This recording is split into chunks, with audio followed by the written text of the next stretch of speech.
Hello, everybody. Welcome back to the Legends Franchise Association for week two of our draft games here today between Flannel Esports and TD. My name is Awesome Sheep. I'll be your play-by-play, followed with the most wonderful color casters to ever lived. It's Soren. Thank you. Yeah, looking forward to it. As you said, we have a banger of a matchup. We have Flannel Esports and TD, two teams. They're actually 0-1 going into this. So we have two teams that lost on week one. However, these are still incredibly impressive teams. These are I know Flannel Esports is a team pointed out was possibly a dark horse after the draft, and TD are kind of a staple up in that upper half of the power rankings for the split.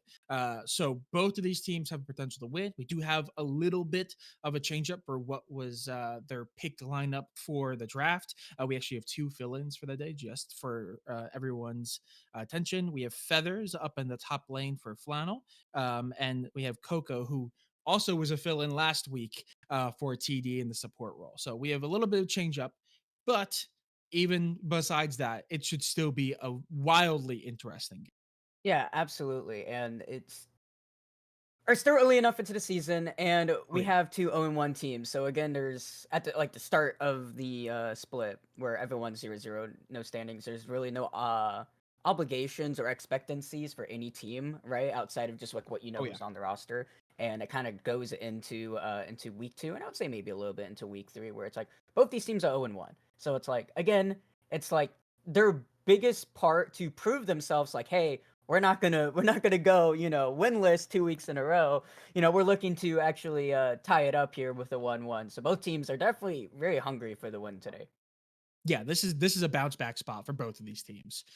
Just kind of as a fill in for anyone who might not be aware, Flannel had a really good showing against Syndicate, who is considered like a number one, number two team in the power rankings right now. So no shame to be losing to them. And they also did well. They just struggled to close out their games. They were actually leading in game number two, so they could have taken it to a game three. So still a good showing. Just rough closing it out. And again, TD were struggling with a fill-in support, and they were going up against Melly G, who took prime advantage. I don't know if the general doc is available for everyone, but Melly G's leading in the stat line for I think like three of the 4 or 5 like major stat lines for ADCs. He just ran away with the game. So didn't really give TD a chance, but they're still a good team. So Yeah. yeah, massive bounce back. Both these teams are good. There's a lot of storylines as well going into it. So I'm excited. I'm really excited to see how these teams draft around each other, though, because Flannel also kind of struggled with their drafting strategy. So interested to Yeah. see. They played very safe last It, series. we also had that little interview with Toxin as well after the Yes. draft, where he was so confident, like this was a steal draft for him. So I Hmm. mean, he's looking to prove it here, right, tonight. And into the draft, Melban, not a surprise. I mean, No. Okay. And both teams, just for notification here, are going to be missing one band. They're both down a band because of substitution. So, kind of leveling it out, we're just going to have 4 bands across the board for all games played today because of those two substitutions. But we are seeing the Skarner band, we're seeing the Mel, those two. Not surprised. Mel has been very yeah, high pick band in the meta right now. She's really strong. Skarner, again, is I think number for number, the best jungler in the game. And Volibear, Diana, those I think are more targeted picks. Jinx, though, it's about what you would expect, yeah. And yeah, Jinx, notably Jinx yeah, is I the mean, number one picked yeah. champion going into week two in this split. So in this league, number one pick champion. I think it was close to like a 40% pick rate and at a 60% win rate. So high pick, also a very high win rate. Not surprised to see them get taken off the board quickly. Yeah, and followed up by Twitch Lulu, common like Lulu. Like when you see Lulu, first of all, it's like you automatically think like, okay, is it gonna be Jinx? Can't be the Jinx. Jinx was already first picked. But then you have a couple of options. It's like, it's either gonna be Twitch, it's either going to be Kog'Maw, and like at that point, it's like pretty much it for like what you would expect currently, at least in this meta right now. So Yeah. Bot lane for TD looking to just absolutely like hard stomp hyper carry through this, but Jinx still Yeah. very solid pickup, and we'll have to see kind of what they want to insert into the bot lane with Billy to counteract that Lulu. But we see Wukong coming out as a second pick for Flannel. Good flex all Yeah. around, mid, top, jungle. For back like Very in good season flex. 11, bot lane if you want to run that with Yumi. That was a fun time. Oh, I'm sure that was great. That sounds like such a fun meta to be playing in. But yeah, not surprised. Again, Wukong heavily picked. Seraphine, these are all champions that are very high in the pick ban percentage. Not surprised to see that since they are not taken off the board on the bans, we're seeing them get picked up. Notably, I'm trying to confirm it here, but I think Coco, who's the fill-in support for TD, their big highlight game was game number 2, the game they almost took against Syndicate. Or no, sorry, not Syndicate, but the team that they almost beat on map 2, they did kind of pop off on the Lulu. So them securing that pick is actually really good. Comforts are a huge thing. If it works, right? Like regardless. I Yeah, mean, Lulu's not even a bad champion right now either, so not at all. it's just like if you're comfort, might as well take it up. I mean, it Lulu's also one of those champions that like you don't really force into a lot. That a lot of teams don't want to kind of fall into that trap to go for. Also tend to not like to pick it too early either. But comfort pick, might as well pick it. Had strong showing, then might as well. Yeah, absolutely. Lily is going to be the one to close out the pick for TD. So that's securing the bot lane in the jungle. Not surprised to see that. There's a 3 high value picks. Pretty much saw the same thing for Flannel. So both teams have their strategy. And as we go into the bans, we're already seeing the top lane focus coming out for TD with that Urgot and Ornn bans. It looks like it's going to be more of a mid focus for Flannel, that Galio, another high prio pick ban champion. So again, not surprised to see it. It looks like Yeah. the teams know what is good in the meta. They know what the teams are wanting to play, and they're playing around it. That is actually interesting that we see the Anivia get taken away by Flannel. I believe Defoe played Anivia in the last series, and they played well on that champion too. So surprised to see that go away, but we're immediately seeing it get answered by a Syndra pick. Uh, Yep. they said, "Who needs Anivia Syndra when we being got?" picked up, most likely for Molly into the mid lane here. They're going to elect to keep counterpick into that top side.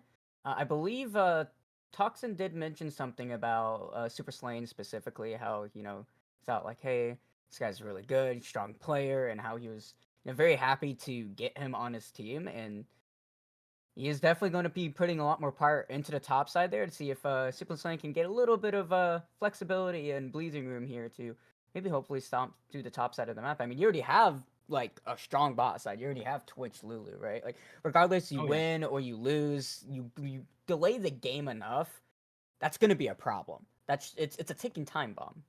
So, Yeah. And we're seeing Flannel here. They did pick up a Zareth, which I'd assume that would be going towards the mid, but technically there is the possibility for the Seraphine going in mid and Zareth going support, but I'd imagine that's not the case. I was gonna say they need some form of tankage because right now the tankiest I would say would probably be Wukong, and that's not exactly what you want to be taking in, especially when you're going up against a Twitch Lulu, which is a really aggressive that can shred a tank real quickly. But they pick up Cho'Gath in response, and it looks like it is going to be more of a Aatrox. uh, Aatrox Don't call it Juggernaut. to the Is he? bell, Oh and no, there it is, Aatrox there we go. for the Okay, so top yeah, side here. Aatrox is going to get picked up.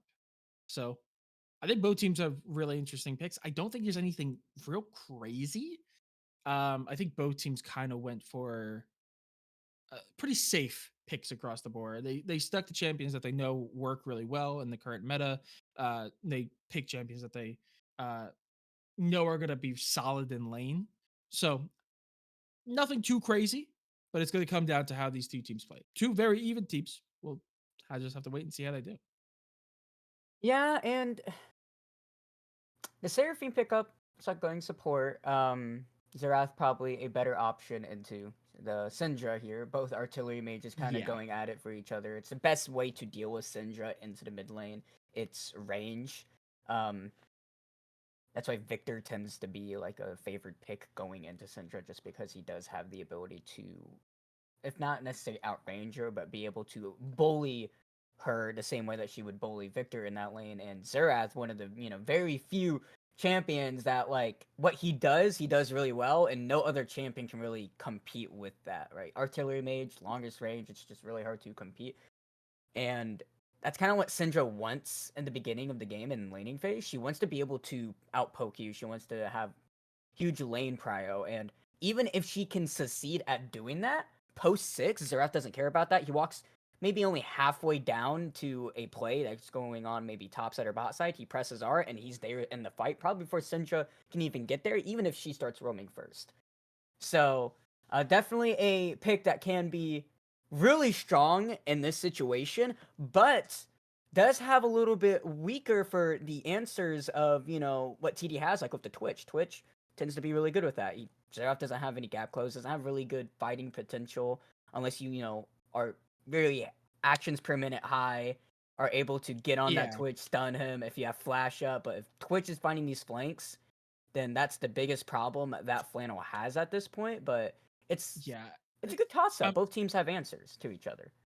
yeah, I'm also worried for the Xerath from the Lilia as well. Obviously, not quite as sneaky as the Twitch, Yeah. but the mobility and the CC ability that Lilia has, I definitely could also cause some problems if Xerath decides that they want to try to push up. Um, so I agree. I definitely think it's going to be an interesting game.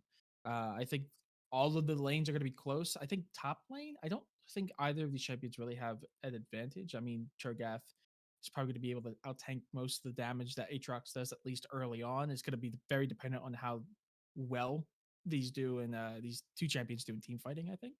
Yeah. Um, so I think it really is going to come down to a lot of this: who gets the lead, who gets the kills, who is able to build the items quicker.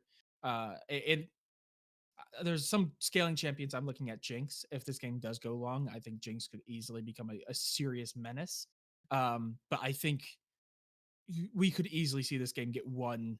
I don't want to say within the first 5 minutes because there's always a chance of a comeback, but I definitely think that the first couple minutes of this game are really going to set the pace Yeah. for who takes lead going into the mid and late. Both teams have solid scaling options, so we'll definitely have to see how things go here. It'll be interesting.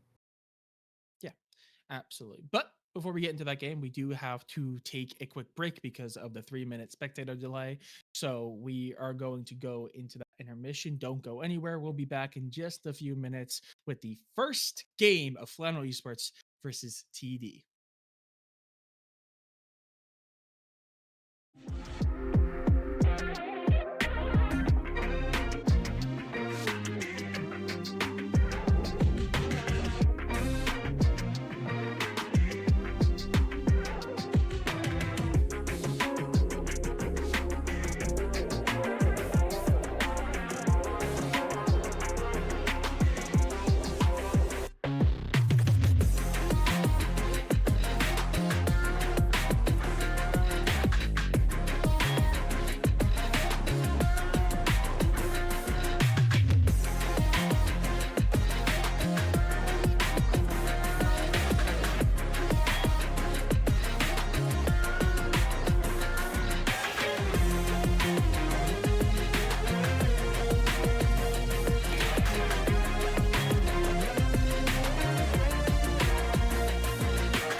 30 seconds until minions spawn.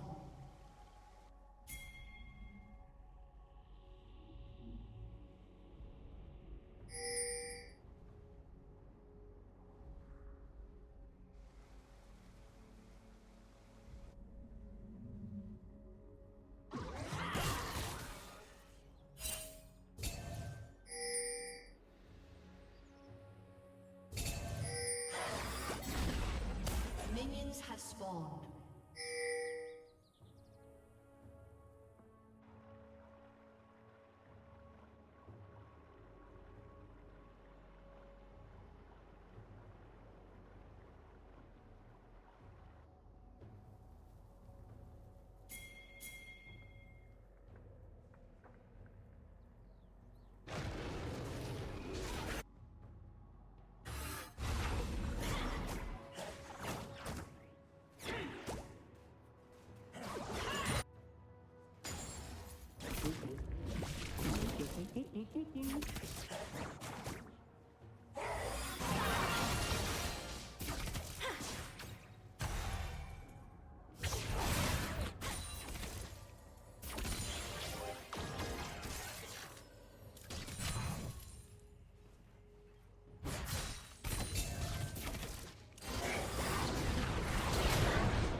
Saw that.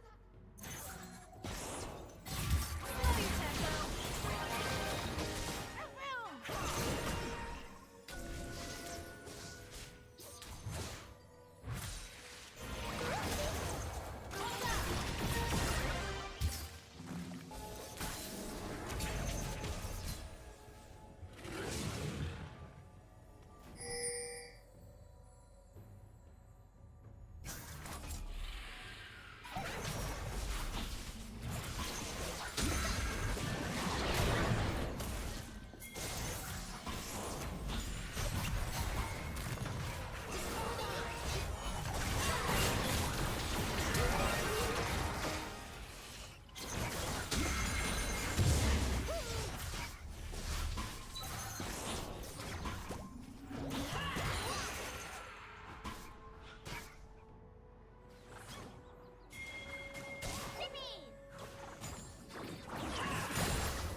Oh.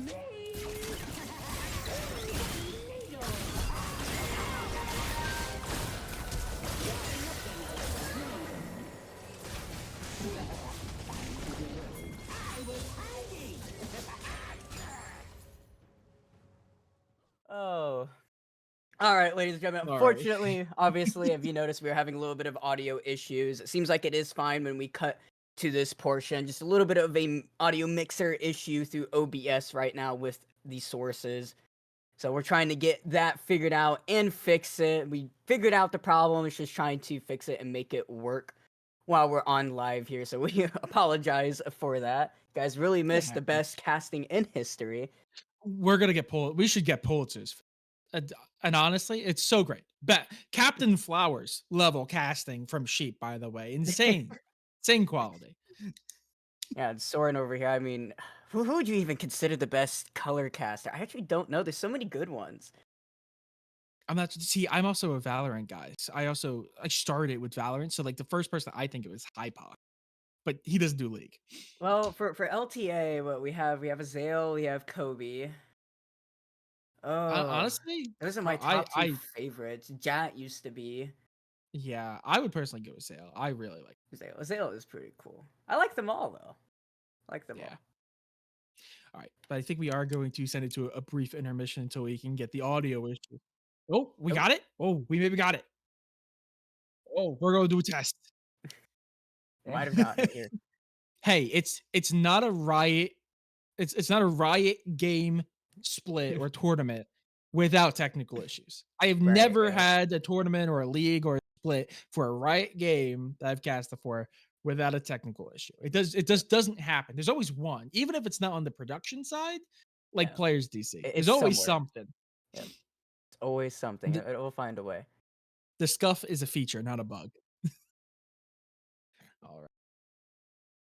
Alrighty, back in the game. Hopefully this time you guys can hear us as we back and jump into a gank in the top side here. Aatrox has to get the hell out of here. X80 knocking it up. Feather's not quite able to get another knock up there. The Xerath ulting in. Super Slaying being able to turn that right back around. Picking up a kill for TD. And even with the foe walking up with that ult there, the sustain and the fancy feat from Super Slaying able to, you know, keep him just out of death's door there and picking up a trade kill for himself. Yeah, absolutely. And seeing as we were away from the game for a minute or two there, I am going to give a quick rundown of the state of the game. 2-4 in terms of kills in favor for TD. They have also picked up the first Drake. Next Drake is coming up in about 3 minutes, so it's a pretty recent take for them. I believe Grubs was also secured by TD. Billy? He's still chasing, might be looking for something. Nope. Gonna walk away. No mana from the foe, so it doesn't have any gas in the tank to sling any of the spells. Yeah, and as well, the gap in mid lane, or excuse me, in top lane for CS is quite high. It's about... Ooh, the Poke got to be careful here. Here comes Humble, flash forward. Able to get the other auto off. He's gonna be trumped into the tower. He can't resist that one. Humble gonna be forced to flash. We try to get that, not able to pick it up. Feather's gonna be the next target from Super Slaying here, able to get the triple knock up. Molly Wop's gonna whop him up there. Feather's falling down, and it looks like Grub's going to be the next objective for TD here, as, you know, really looked really good at the beginning for them, and then it looked bad, and then it got real good for them again. Yeah, absolutely. And that is going to be 6 Grubs secured by TD. So that's going to be real good for them going into the mid-game. And again, they did secure the first Drake. So major objectives very much in favor of TD. I'm actually not sure who secured the feat of strength, but it looks like they're still counting them. So at least... looks like TD has gotten 1, maybe 2. TD's gonna have the warfare, so for the 3 kills, they picked up Drake and 3 Grubs, so they're 2 out of 3 for that. So next objective take for them, or first tower, will give them the feats there. Got it. So they do actually have, because they have 2 rounds of... Yeah, it's 12 minutes into the game, right? As the foe going to possibly pick up a kill on Humble here. Fancy feat, not enough there. The foe picking up a kill there as Humbled, definitely got humbled real quick there. Yeah, and that's a pretty massive pickup. That gives Zareth a little bit more leniency, a little bit of extra goal in the pocket maybe. And onto Juanito there is the unleashed power going to find Juan there as Mollywub's just picking up 2 kills so far. Feeling very strong here as Rexcat and Coco looking for something possibly onto Defoe here. Not quite able to find anything. They're getting ready for this dragon that's coming up in about 40 seconds. Super Slain up 2 levels on Feather here and up of almost about like 25 plus CS. Yeah, it's actually rather close to 30 CS. So yeah, pretty large gap. Also, again, as you mentioned, Mollywop, that was the player. Oh, you didn't hear it. Never mind. I was mentioned right at the start of the game. Mollywop, massive player to watch out for in this series. They are top 5 or above in 3 crucial stats in kills per minute, CS, or kills per game, CS per minute, and damage per game as well. They doing some crazy numbers, so they were a player to watch out for, and you can see it here as they continue to bully Defoe, and they're 2 up in advantage already. I just want to point out that Defoe doesn't have boots, he doesn't even have the D-ring anymore, and he just have Luden's companion. So technically he's almost on the same, you know, might be something on X80, nope, able to dodge out of there. Drake's probably gonna go over PD, but Molly able to have boots there, does have the D-ring as well. Defoe selling his starter items so he can pick this up to hopefully maybe get something, you know, into this about early mid-game transition, but 2 Drakes already going to TD. Yeah, and that is Ocean Drake, so that's a nice little bit of extra healing for them. Meanwhile, in this bot lane, I believe it's actually been rather even. 2-2-0, 2-2-1. The only real difference between the 2 sides, at least statistically, is a little bit of a CS advantage on the Jinx for Juan, but it's nothing too crazy. So overall, despite the 3-6, I don't think the gap is lurking. Juan can't quite see him there. Juan gonna be caught up here. Humble gonna be rooted down. Spray and Pray gonna come out. Not going to be enough there. Good fallback from Flannel's bot lane there. And that looked really good for Humble because he just got right at the edge of that bush. Cut that out real quick as X80 looking for a gank into the top side here. Super Slain has flash, has ult.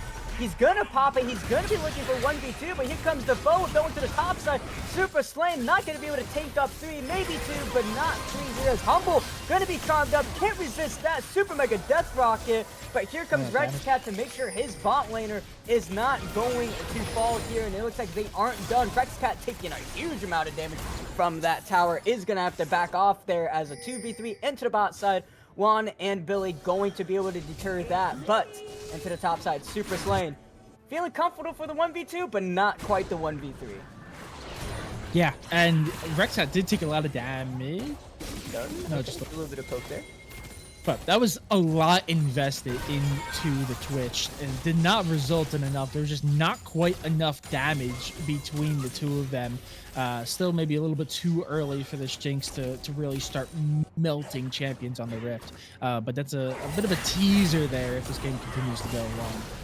Yeah, Mollywop's going to be the target here. X80 still no ult, so no knock up and lockdown. Defoe not able to land a stun either. But Defoe getting, you know, getting kind of slapped with, well, I don't even want to say the wallet, because since he did sell that D-Ring, he's able to kind of close the gap a little bit.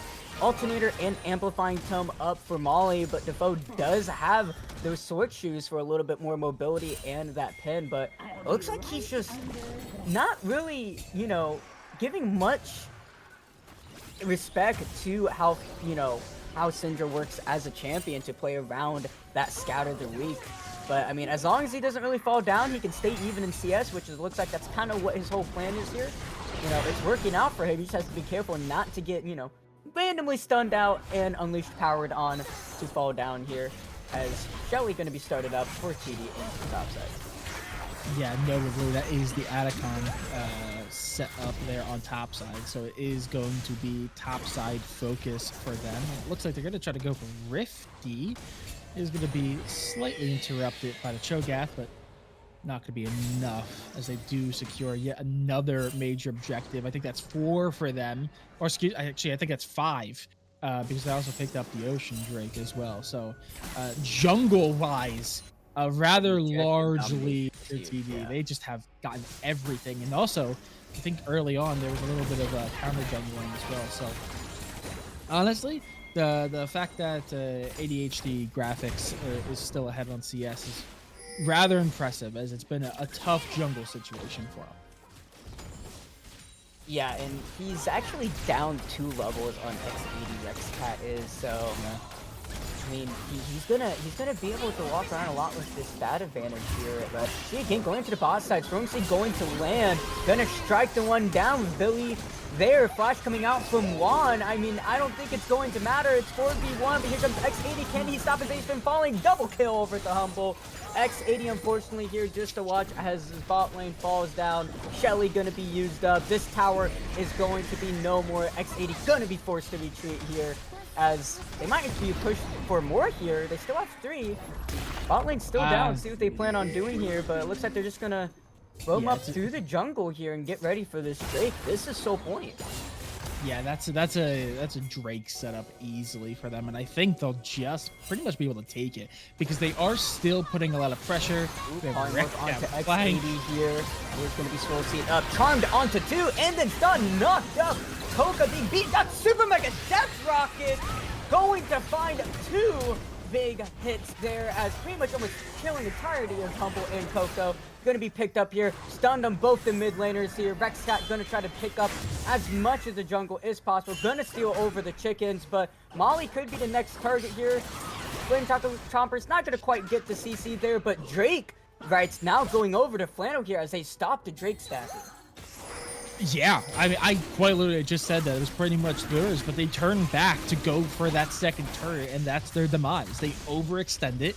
They are going to get something out of it. I don't actually know if they get that top turret, but it's going to be very close. If they could, that would be great for them, especially if they have Lilia to support here.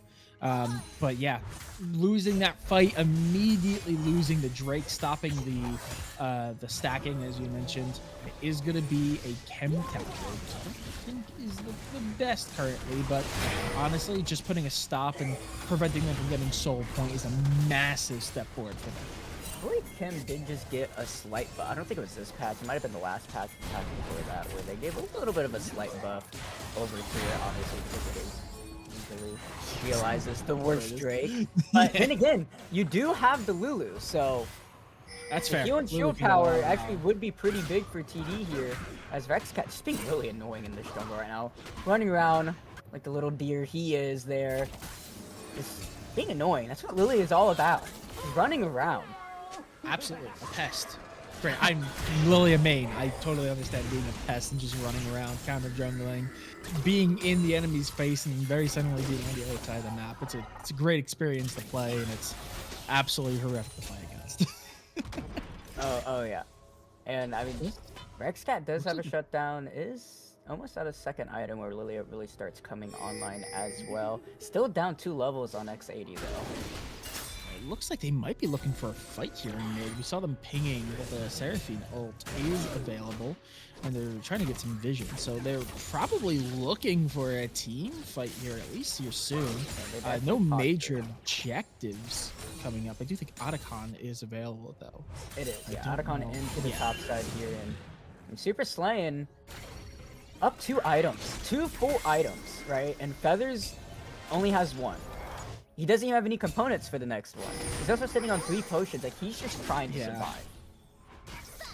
Yeah, and to be fair, the longer we get into the game, Feathers on the Cho'Gath is going to become more and more of a problem. But the fact that they haven't really been able to get any major objectives is certainly hurting the Cho'Gath. So it's not ideal, but if he can continue to at least, I don't want to say level, because he's not, but if he can keep it under control, he could still come back. So a little bit of a trade going on to Humble there. He's looking for something with his camouflage, but got sniffed out as see a lot of posturing here into this top river. Could we possibly see a fight break out? Not quite. Coco could be the target, as there we go. Seraphine is going to be stunned up. Force a flash, goes out the charm, hits 2. Willie could be the target as well. Super Slaying Rexcat going to slay Billy Badass there, as Feathers being able to pick up the kill onto Super Slaying Rexcat, going to be the next target. as a big stun coming onto one there. Spray and pray from Humble. Spraying down the back line of Flannel. X80 about to fall down. There he goes. Triple kill to Humble there. As another stun going to come out from Molly, not being able to pick it up onto Defoe, but still an explosive team fight for both teams, but TD walks away with the advantage.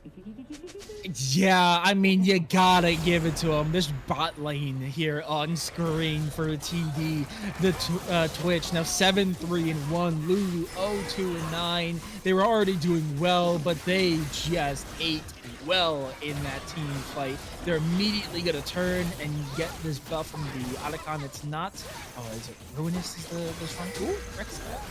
Don't die, Rex Cat. Okay, is going to be able to get away. But they are going to secure the Atacon. That's going to give them effect. The most busted thing in League of Legends right now. Absolutely. Short of Mel, but maybe. Yeah. But it's going to be very helpful for them as they're going to be aggressive. They already have the advantage. Tier 2 turret on the bot lane and tier 1 on top lane is barely hanging on for Flannel, and they're just going to be able to push in and take what they want and really not get punished for it. So I'm not surprised to see Aatrox immediately putting pressure up there. Yeah, Feathers does have this habit. He picked up an Aether Wisp, but he's looking to fight a skirmish a little bit with Super Slam, but he's gonna have to be careful. X80 into the top side. He does have the GA. He does have the level lead on both. He does have his ult. He is silenced up. He's not gonna be quite knocked up there. He's not gonna use it. He's still just brawling, and he's going to fall down there. I mean, GA. I mean, they still pick up a couple 100 gold there, but Super Saiyan doesn't lose all that much. The tower still might fall down even with the TP up, with the nerfs coming out with the GA Atacon there. 15 seconds instead of 5.5, and Feathers probably going to be able to pick up this tower for his team. They're actually picking up a tower advantage over TD. Quite. Yeah. But actually, Super Saiyan is walking mid. He has TP Feathers up. Oh, they're prioritizing Drake here. Yep, okay. They want the Drake. They want that soul point, and Flannel, I think they're not really contesting it. Yeah, they're not really contesting. Oh, they're going to ult from Defoe. Not going to be able to quite pick it up. They're going to do a couple of damage onto Rex Cat, but TD now with soul point. Humble looking for something with his camouflage. He's going to be buffed up by the Lulu. The spray and play coming out. Billy going to charm him up there, and he's going to find the stun, but Humble on a rampage. Hum going to be the next target. Double kill over to Humble. That's Twitch Lulu for you, as this mid tower is going to fall down. Finally, going to even up the tower objectives there. As X80 could be the next target, gonna feel drowsy. He's gonna fall asleep there, and you might as well stay that way, as he's gonna be forced to flash there. But follow from Rexcat, gonna be knocked up there. The snipe code not enough. Rexcat on a killing spree.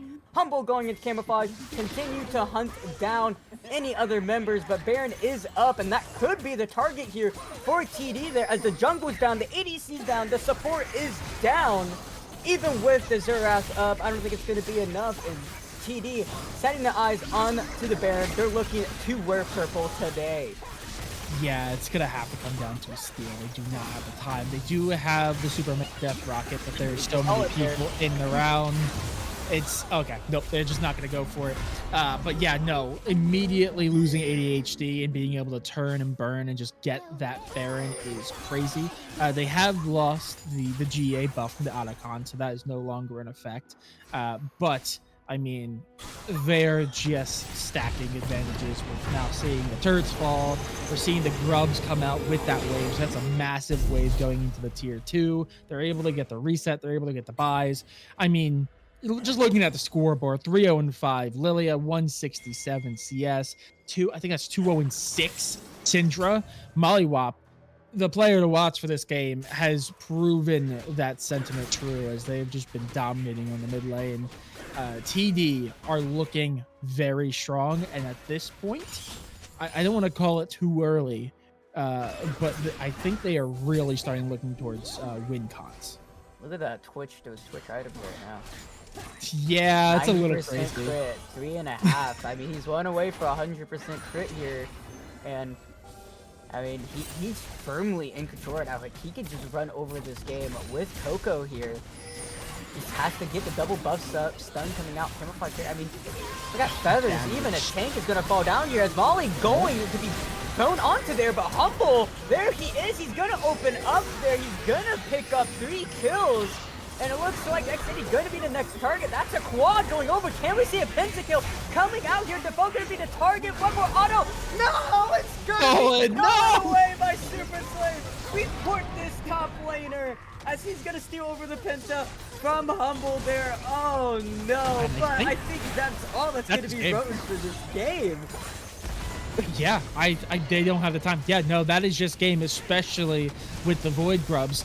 I mean, I said they were looking for a win con. They tried to turn the fight in their favor. They went in on Mollywops, trying to get rid of that Syndra damage early, but the Lulu ult denied the sneak attack onto the Syndra. Meanwhile, Humble was just pushing forward and melting the entire rest of the team. The Wukong could do nothing except watch as everyone else falls. They fall soon after, and the march to the Nexus is guaranteed. Yeah, that's a solid win coming out from TD. The thing is, right, like at first, like it looked good. It was like, okay, we have X80 getting onto Molly here. We have the Seraphine ult coming out. He's charmed up. It's like, this could be looking good. But then you forget, they don't know where Humble is. He's just camouflaged. Lily's just sitting in the back there. He skirts along the side into the jungle and just absolutely decimates the back line of Flannel. And like I said, 3.5 items Twitch, he just mowed them down. There's nothing they could do. There was no counterplay. They used everything to try to get Molly. And then Humble, just in the backside, it's like, oh, cool, you don't have any summoners, you don't have any spells, you used everything on my mid laner. Okay, I'll do Twitch things. And that's what he did. Spray and prayed all over the backline there, and just absolutely decimated Flannel there. Humble, just, wow, what a game for him. Yeah, and that comes into effect. I do want to bring up, notably, in week number 1, statistically at least, the ADCs kind of got their run of the mill. Not run of the mill, but run of the place when it comes to their picks. There was not many bans going over to ADCs, but after a game like that from Humble, I would not be surprised if we start seeing some target bans onto that man, because that was the definition of a massacre, especially towards the end there. The Jinx was doing a lot early, but I really think the key point in the game where you could kind of see how it was going to go when they fully invested on trying to kill Humble practically under turret, like midway through that game, and they just couldn't do enough damage. And then Rexcat came in and secured the save, and Humble got away scot-free. Once I saw that, it was a really hard sell to see Flannel kind of get back into that, especially as the Twitch started doing more. Yeah, they just, they got slapped with TD's wallets there, right? I mean, they just had so much pressure, so much pride. The objectives, control that TD had were so huge. I mean, first 2 grubbies, followed by the dragon. They got feats really fast that game. They were just all over the game, and Super Slaying, like, weak-sided there. He mentioned it in Twitch chat there, saying deserved for weak side why he stole that penta. I mean, I don't know, man. That's it's hard to digest. I'm an ADC main, so I mean, I might be biased, but I think Humble deserved that, man. Oh yeah. But that being said, it's not done and over. This is a best of 3 series, a best of 3 split. So as much as that was a pretty dominant win for TD, the Fat Lady has not sung yet, as Flannel has another chance to bring this to a map 3. But before we get into game number 2, we are going to take it to a brief intermission. So don't go anywhere. We have game 2 coming up in just a few minutes.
Alrighty, welcome back, ladies and gentlemen, for the second game for TD Yo. versus Flannel Esports here, as we have a little bit of a side swap going on here. TD on the blue side, Flannel on the red this time, as Flannel, look at their logo. It's red. Maybe, Destiny is maybe this calling. is it. Maybe this is it. They're gonna tie it up here. As I mean, look at TD though. They have a little bit of blue. They got a little bit of orangish red. So maybe they're just, they're both. This is the Maybe they're gonna showdown. take it over with this game as well. This is the showdown. But we are gonna get into the draft here. It's already, I believe it's already no, I don't think it started yet. But just as a reminder, and especially if you were not here at the very beginning of stream, both teams do have a substitute in Coco on the support role and Feathers on the top lane. So both teams are going to be giving up one ban apiece. So in actuality, there's only going to be 4 bans for each team here. That opens the pool up, not crazy amount. There's 170 champions of the game, so it's not crazy. But that means up to 2 either comfort picks or meta picks will be on the table. I think we saw that a little bit. I mean, we saw the Lilia, we saw the Jinx, all champions that have been getting banned or pick banned very heavily, and we saw a lot of them in game number 1. I mean, comfort, right? Like, Oh yeah. especially in a draft league where there isn't really like, like a full on like, hey, this is like a god, super team, Oh yeah. right?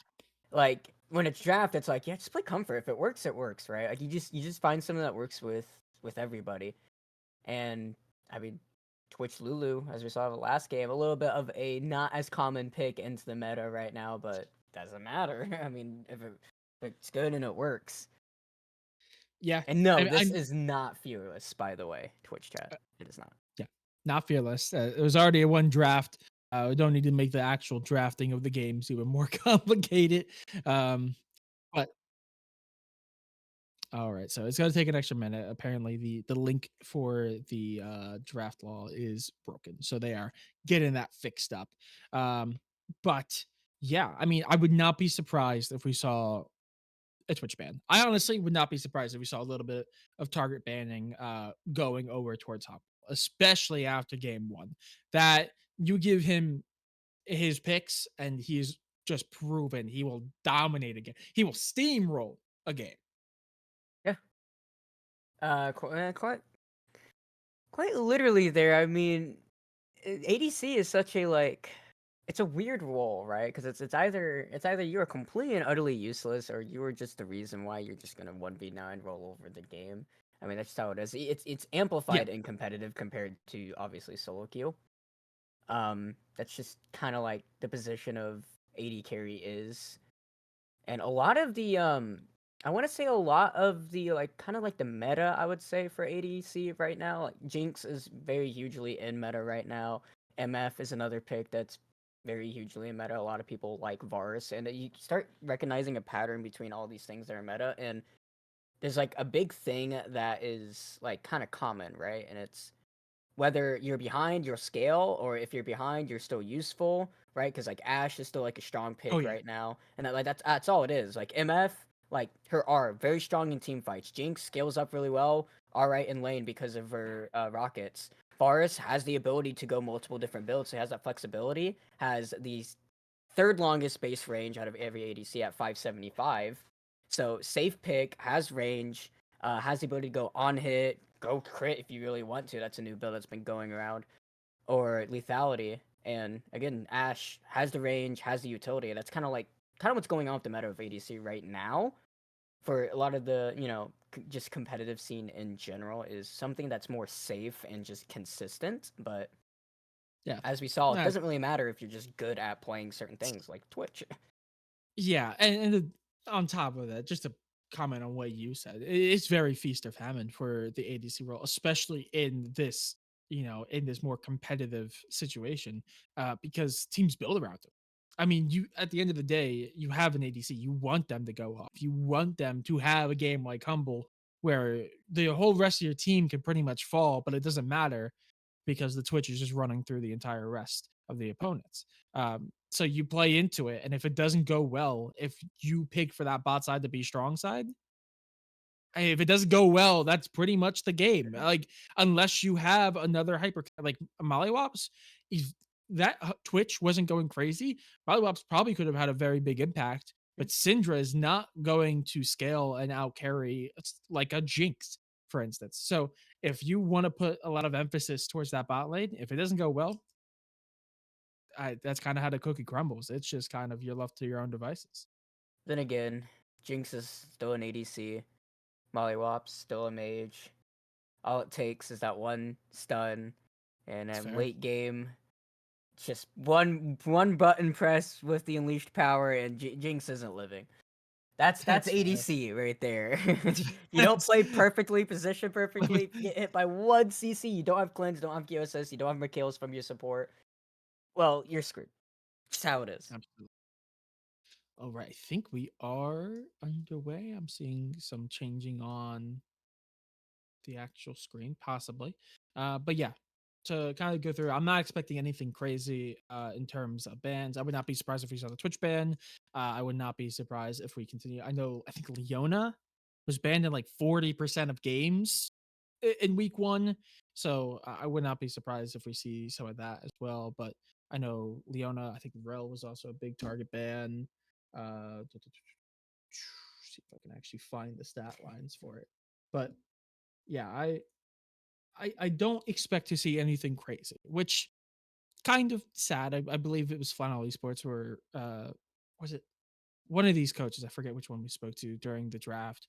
They explicitly said how they were looking forward to a lot of experimentation. I think it was possibly TD with Super Slaying. It's funny because the two one of the two both of the managers we actually did interview was Toxin for TD and Quintic for Flannel. Okay, So yeah, I thought so. both these teams are fighting it out right now. Yeah, but I think both of them even mentioned like experimentation and having at least like one player on their individual teams that is known and is good at that.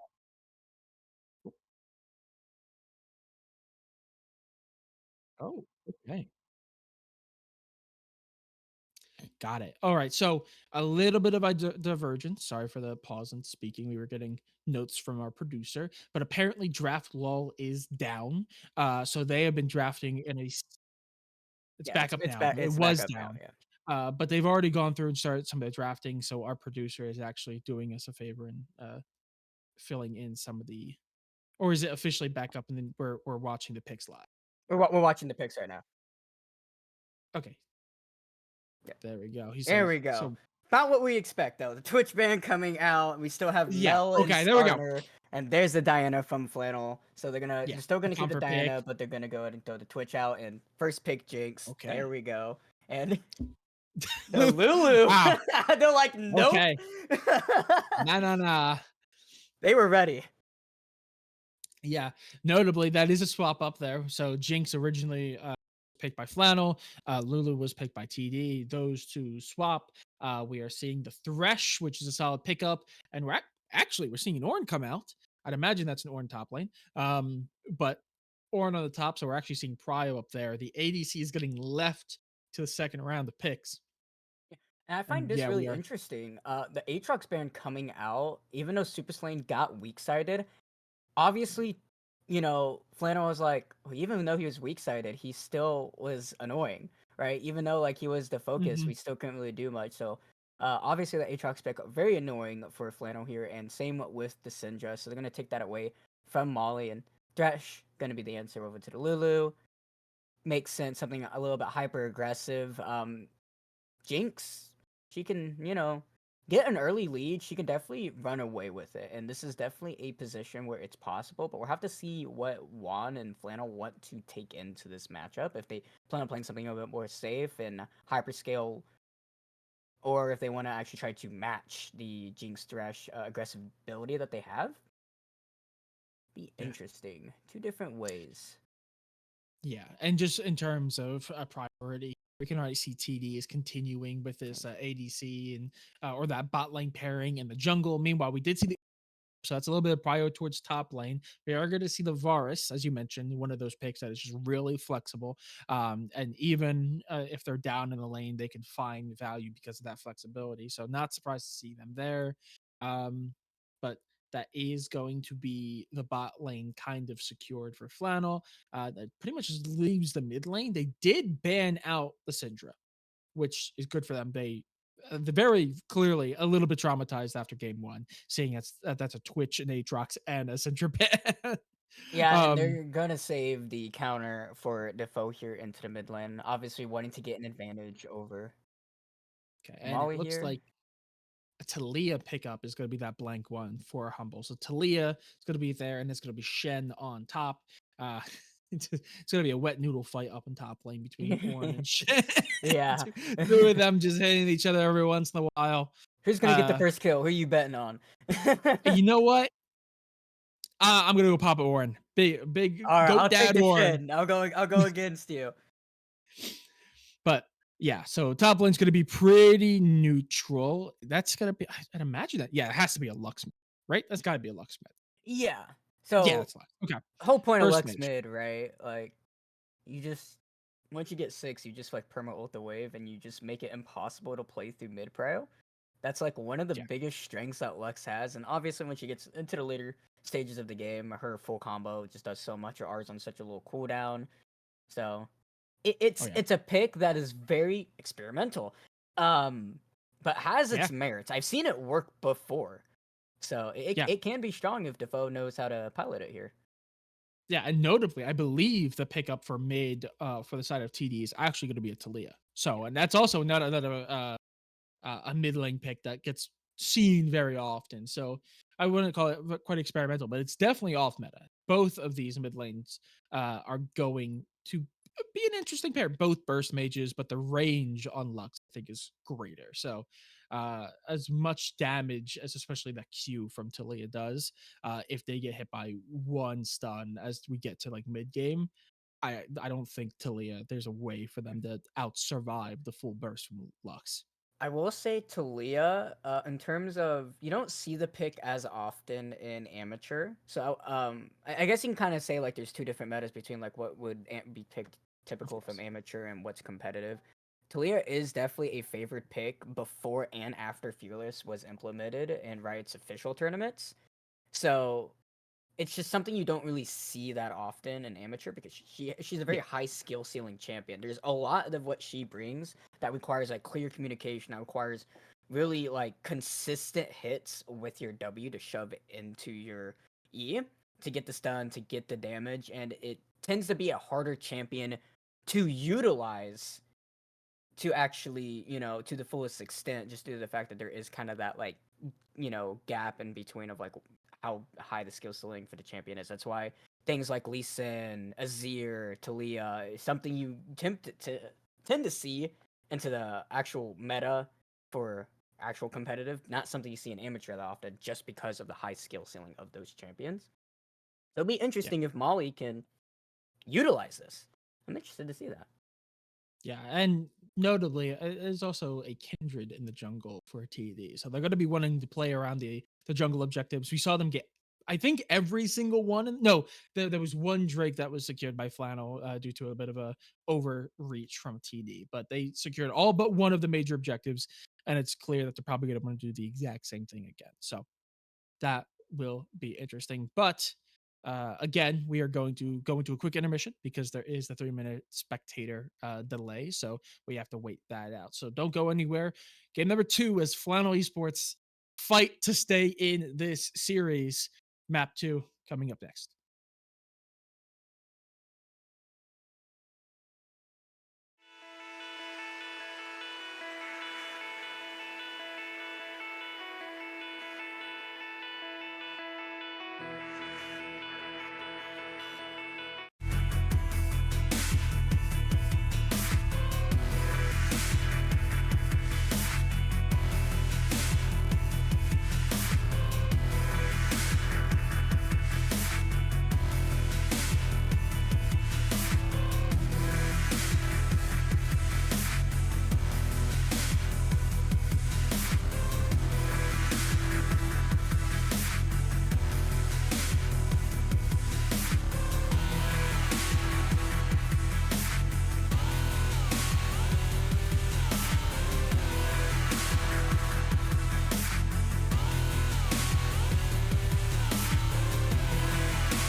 Oh my, ladies and gentlemen, you'll never guess what happened. We have a good old riot diff here tonight as there was a pause that was initiated. Unfortunately, the spec client did not want to unpause the game, and due to that fact, we had to do a little bit of movie magic and behind the scenes and get right back into the game. Unfortunately, the first 10 minutes have already been played out. TD up 6 kills, 2-1. We don't quite know exactly all that has transpired either, so we're just in this and it's just as fresh as you guys, but here we are. We're finally into game number 2 versus TD and Flannel as we go in with a fight into the top side. Feather's taking a really bad trade, and look at that. Shin got the kill over Ornn. I win the bet. Hook's coming out. Destin is going to land. Flash coming out from Juan Nito Soul there as the Knight's going to be burned. Same with the Wild Growth. He's going to be able to walk right out of that one. We're in. We're in hot. We're in. We are in, and just like last time when we kind of did a bit of a time skip, I am going to give a little bit of a rundown of what's currently happening. Like you said before, it is 6-1. There's a Drake and 2 Grubs to 1 in favor of TD. That means I don't think they have all the feats of strength yet, but they are definitely in the lead. They should already have the first of 3 kills, seeing as Flannel only have 1. And they should have, I think, 2 of at least 3 major objectives.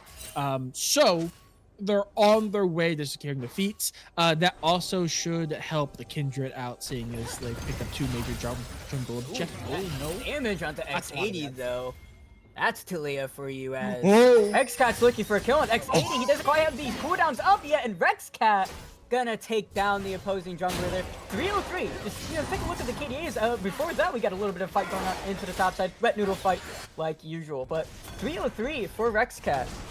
And 203 for that Talia there in the mid lane for Mollywops. I mean, they're showing up big here. As Juan going for a little bit of trade onto Humble here, doing a lot of damage, but Coco is here, not going to be able to quite get the flay. Barry is going to be burned, a lot of damage coming out there. Oh, stream? Stream? Oh, no. Spectator, No, please. Spectator, right? Oh, boy. Riot, please. Oh, no. And we're due for things like this, right? Alrighty. Ladies and gentlemen, we're back into another little bit of a spec Okay. bug here, where we're moving and not moving anymore. Oh no. Now this is all right. Gonna cut to a break. We're gonna try to figure this out. Oh, just.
Alrighty, we are back.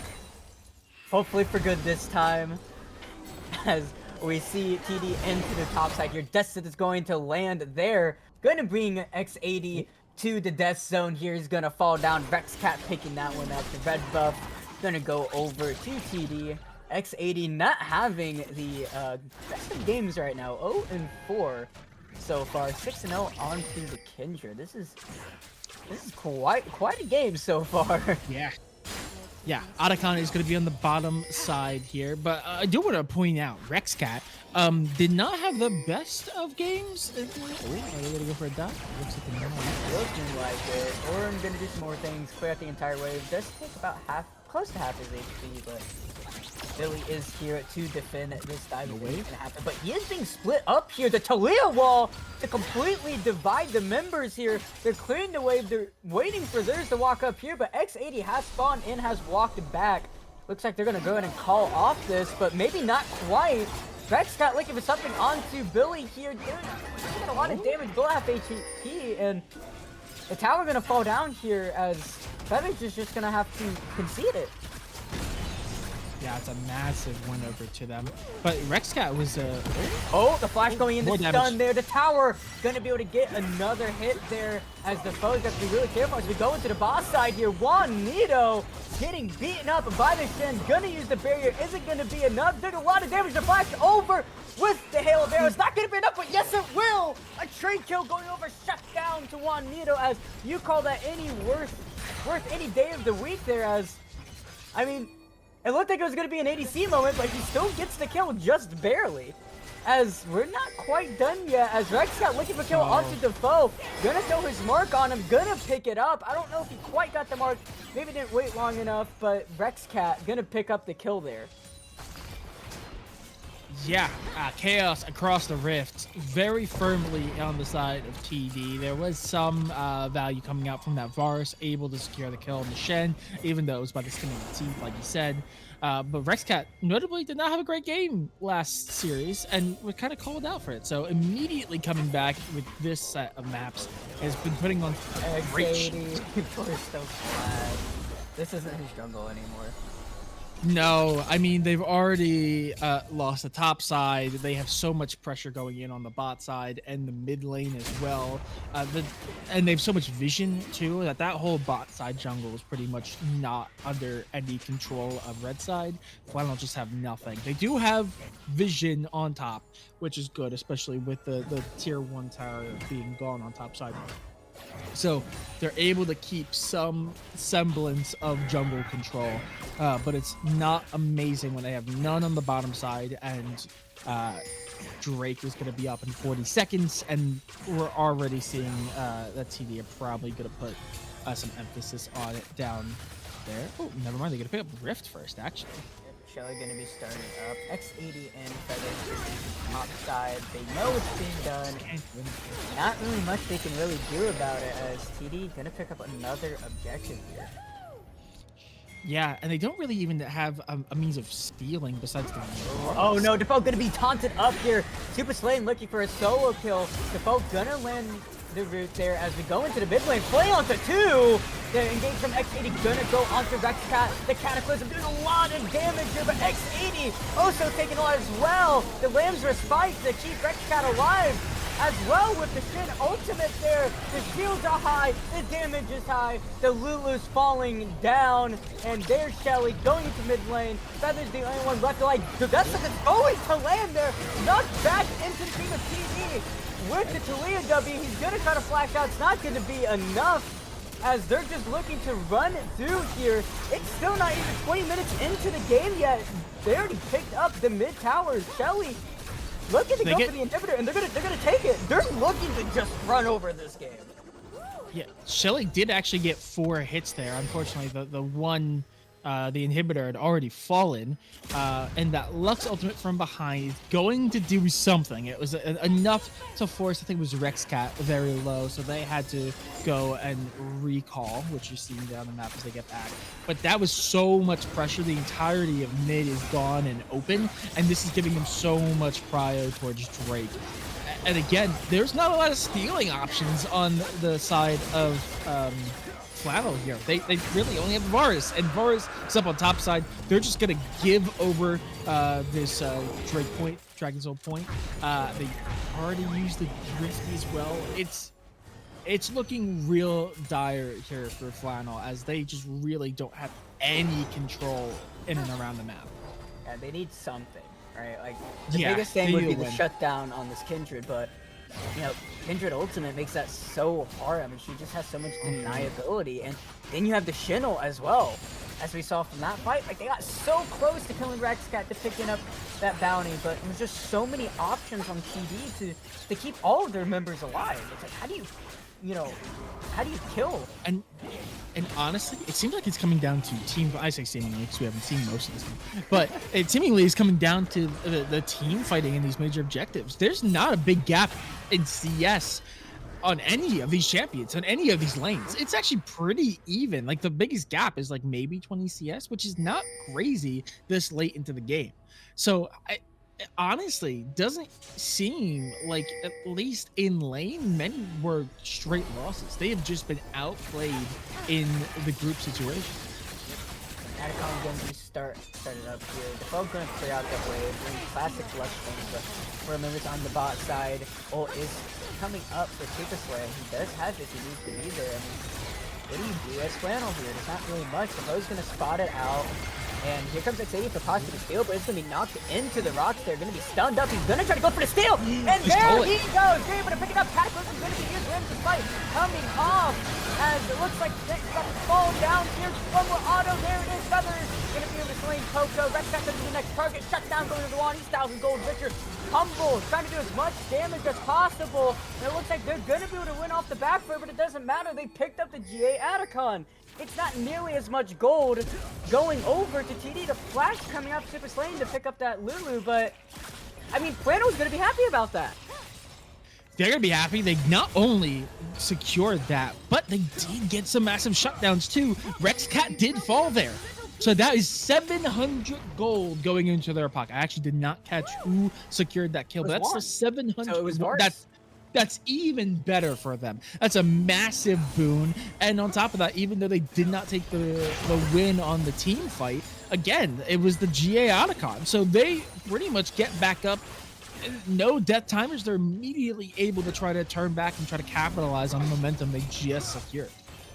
Definitely that lucky break they were looking for. X80, an amazing steal there. I mean, that was perfect. That's exactly what they needed to do. Oh!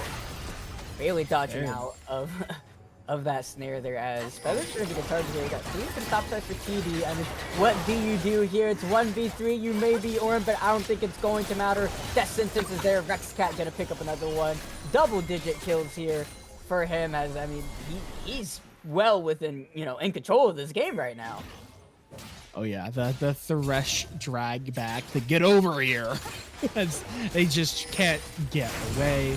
They're going to put a lot of pressure up onto this top lane. They're going to secure the wave. This should also just be turret. The only champ coming up to really do anything about it is Lulu, but I don't think Lulu can do much to stop 3 champions plus a wave plus the grubs.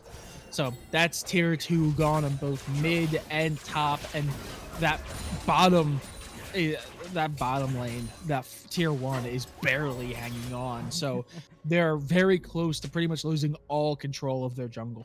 Yeah, that tower is just 300 gold, like free 300 gold for pretty much. It looks like Super Saiyan's gonna try first comes first.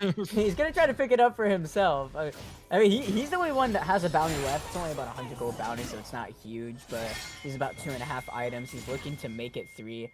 Ornn, though, now hitting the stage of the game where, I mean, he's got items for himself, being close to getting items for his team. I mean, it's going to bridge that gold gap a little bit. So, I mean, Flannel still in a spot of contention here to possibly turn this game around, as looks like Billy's going to be the target here. He's going to be knocked up here. He's going to get one shot, but the wild growth keep him alive just long enough. The stun onto the Ornn there, the death sentence onto X80. Jarvan's going to have to get out of here, and there he goes. The Ornn horn going to be sounded. Juan going to be knocked up. Blood wants to flash, but Feathers is amazing knockup, but the taunt is there. Juan can't resist, and he's going to be picked up by Mollywops there, as it was a good disengage chance for Flannel, but TD just, relentless, as Coco going to be the target, but is there to get just out, just out of reach with Molly to, split up the map there. As the foe going to be forced to flash. There's the lantern there. The objective is up. This is going to be soul if TD can pick it up, but I don't think it's if, it's more like win. Yeah, that's soul. They have 5 of the grubs. They have every single tier 2 down in every lane. I believe they also secured tier 3. I think inhib is back up, so they don't really have to worry about that. But tier 3 is gone in mid as well. So mid is just wide open. at the point where it's one team fight. Flannel need to essentially be flawless in this part of the game. Sorry, I thought we were gonna have a fight there, but they pretty much need to be flawless. Any massive team fight, the death timers at this point in the game, it's just gonna be the end of the game. There's no tier 3 to hold them back mid. It will just end up being a march. They need to pick up a not just a team fight win, but a convincing one. This is barely gonna miss out on X80. It's been a magnet for these recently, getting hit by every single one, but better the Jarvan than something like the Varus or the Lux here. Juan really gonna have to, dish out a lot of damage in this team fight. There we go! Going to land, not quite gonna be able to get the follow-up with the Talia combo. Not enough CC duration. Juan needs to get his third item. He really just needs to. That's the only win Flannel has, is to just throw everything to protecting him and just have Defoe just sling out a bunch of artillery spells to maybe just poke out TD. But I mean, with so much of the utility that TD has and with how ahead they are, about 6k gold, I mean, it's looking hard for Flannel. They're going to need a flawless fight as they're base checking into this top side here. The stun not going to be able to quite land. Feathers in the middle of 5. He's going to fall down real quick, but a lot of damage coming out from Defoe there, as it looks like X80 is going to try to go down onto Humble here. Not going to be able to quite do as much damage as he wants, but it is going to force out the Shin, or Defoe is still alive. He can still do a lot of damage. Juan is still there as well, but the double flash coming out. Rex on a killing spree. And it is 2v5 right now.